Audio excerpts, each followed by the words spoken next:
In this video, we're going to look at situations where the auxiliary equation will give a pair of complex conjugate roots. That is, b squared minus 4ac is negative somewhere. So, question number 1a, we're given this differential equation to solve. We want the general solution of this. So, we can jump straight from differential equation to auxiliary equation. So, that's going to be lambda squared plus 4, okay, no lambda term, equals 0. Minus 4 in square root will end up then that lambda is equal to plus or minus 2i. Okay, so a pair of complex conjugates. So we can write then the general solution as y is equal to, if you think of the general case, it was e to the alpha x into a times the cosine of beta x plus b times the sine of beta x, where alpha was the real part of our complex roots and beta was the magnitude of the imaginary part of our complex roots. Now in this case, our real part is 0. So actually, we'll end up with e to the 0x, which means we don't need to include that at all, because e to the 0x is just 1, and we're left with just these sine waves. So we can state then that the general solution is going to be y is equal to a times the cosine of 2x plus b times the sine of 2x. And that's the general solution. Okay, that represents the whole family of curves which satisfies this differential equation. Okay, example number 2. This equation, again, we could jump straight from differential equation to auxiliary equation. So lambda squared minus 6 lambda plus 34 equals 0. So we can use the quadratic formula here, or we can jump straight to the calculator. So if we go into equation solver mode, we want polynomial of degree 2.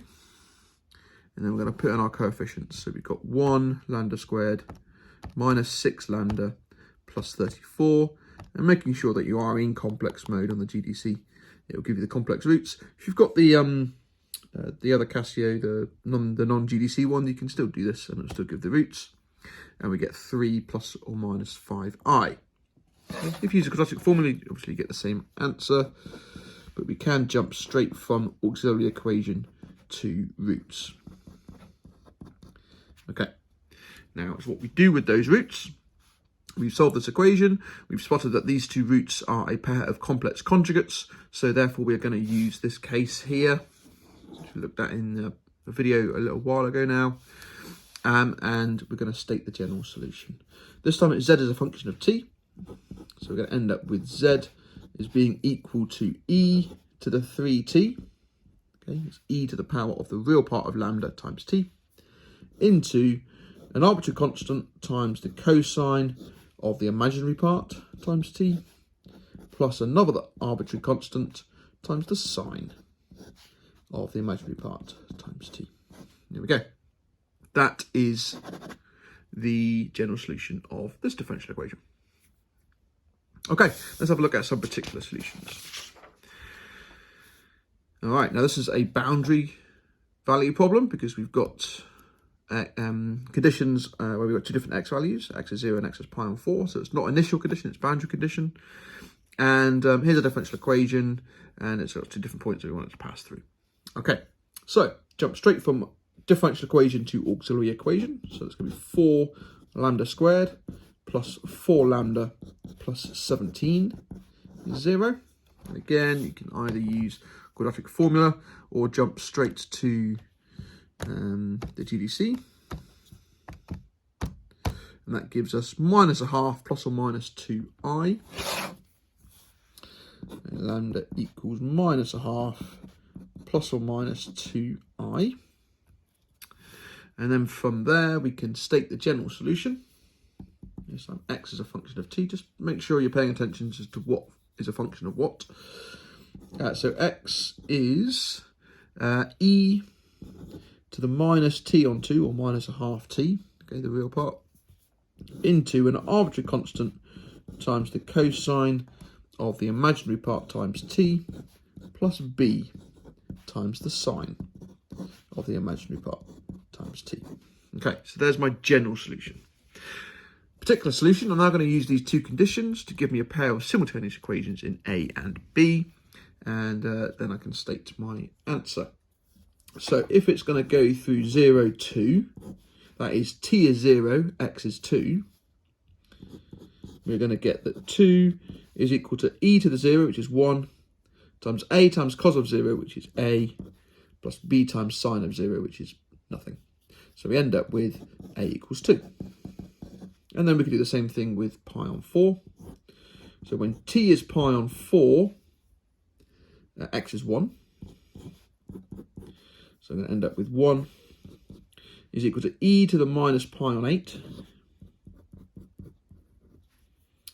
into a times cos of pi on 2, because I've got 2 times pi on 4. But cos of pi on 2 is 0, so that'll disappear. And then I've got sine of 2 times pi on 4, which is sine of pi on 2, which is 1. So I end up with b in there. And that tells me that b must be e to the positive pi on 8. Okay, so now I've got numerical values for a and b. I can now state my particular solution.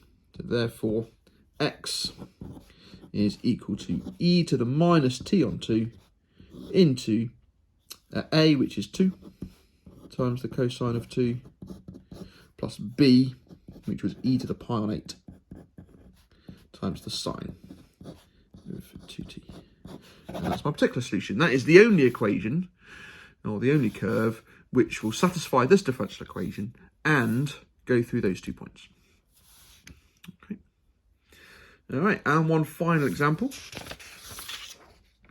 A third order differential equation. So we've not looked at any of these yet in our example videos, but I did touch on the theory in a previous video. It's exactly the same. We're going to end up with an auxiliary equation. This time we're going to end up with 3 roots in the set of complex numbers. So jumping from dE to auxiliary equation, we're going to get lambda cubed minus 2 lambda squared minus 3 lambda minus 20.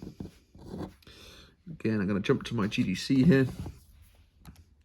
Right, this time it's a third degree polynomial, and the coefficients are 1, -2, -3, and -20. So those are my 3 roots. I've got 1 real root and 2 complex roots. In fact, you have to have at least 1 real root for a cubic.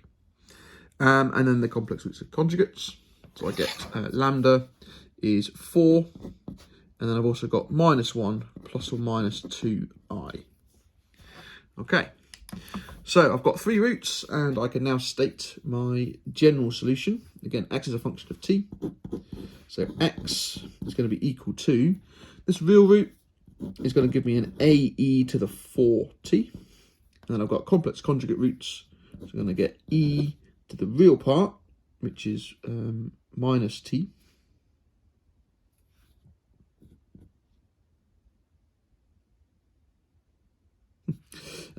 So I did this question wrong in my notes. Into a time, b, I've used a, b times the cosine of 2t plus c times the sine of 2t. Okay, so that's the general solution. And now we're going to look at our conditions. So it's got a stationary point at 0, 8. So that's actually 2 pieces of information there. 1, it goes through the point 0, 8. And 2, the gradient at that point is 0, which is a stationary point. Okay, so that's 2 pieces of information up until that point. And then the third piece of information, which we need because it's a third order equation, and it tends to 0 as t tends to infinity. Okay, so this is telling us that x is bounded. It's not just going to shoot off to infinity. So this last one, this last condition is one that I've put in there because you need to see one of these and how we deal with it, because it can come up in an examination. So let's deal with that first. So the limit as t tends to infinity of x is 0. Let's look at what we've got going on here. It doesn't matter what b and c are. This bit here is going to tend to 0 as t tends to infinity because of this exponential decay multiplier. So it doesn't matter what b and c are. This condition does not affect b and c because this takes control. However, this is going to blow up. For every single value of a, t is going to tend to infinity, means that x is going to tend to infinity, unless a is 0. That is the only number for a which will make this condition true. So this condition actually tells us that a must be 0. Now we can deal with these. So we have a stationary point, so therefore we need to differentiate our x. So if I take my x here and differentiate, I'm going to get x dot. So a dot means a differential with respect to t. And that's already gone because a is 0. And here we've got a product of two functions of t, so we need to use a product rule. So let's do this time differential of this. So cos is going to differentiate to minus sine.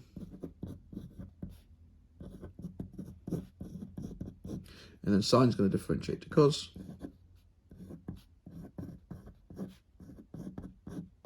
And then I've also got this time the differential of that. And yeah, it's just going to be the same.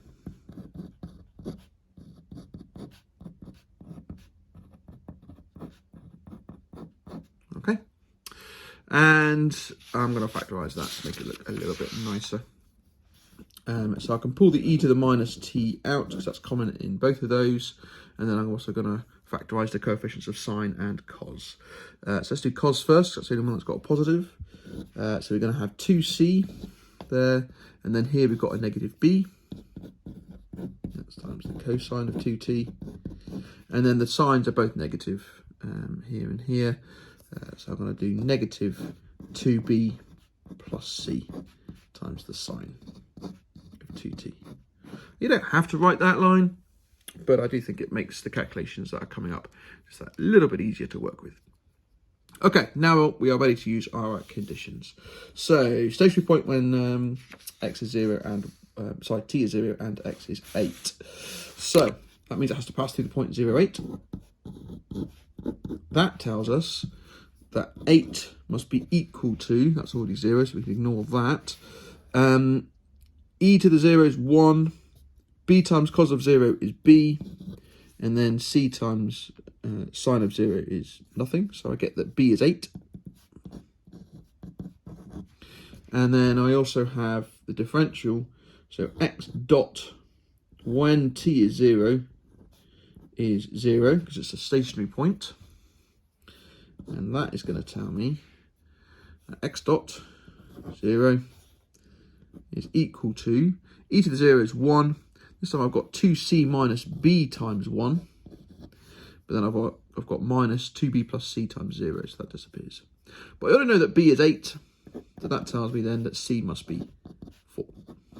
Okay. So now I've got a numerical value for a, a numerical value for b, and a numerical value for c. Now that I've got my 3 numerical values, if I plug those 3 back into here, the general solution, that will give me the particular solution of this differential equation. So therefore, x is equal to, that disappears, e to the minus t into 8 cos of 2t, because b is 8,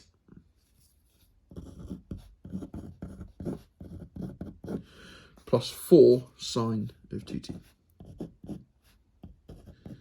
And if you wanted to, you could pull out a 4 from that bracket if you wanted to, but you don't have to, unless the question says leave it in a particular form. It might look a bit nicer if you did, but typically wouldn't lose marks if you didn't.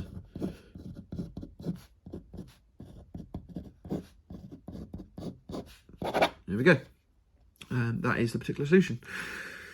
Fantastic. All right. Thank you very much for watching. If you have any questions on any of those examples, then please, again, as usual, just drop them into the comments below and I will get back to you.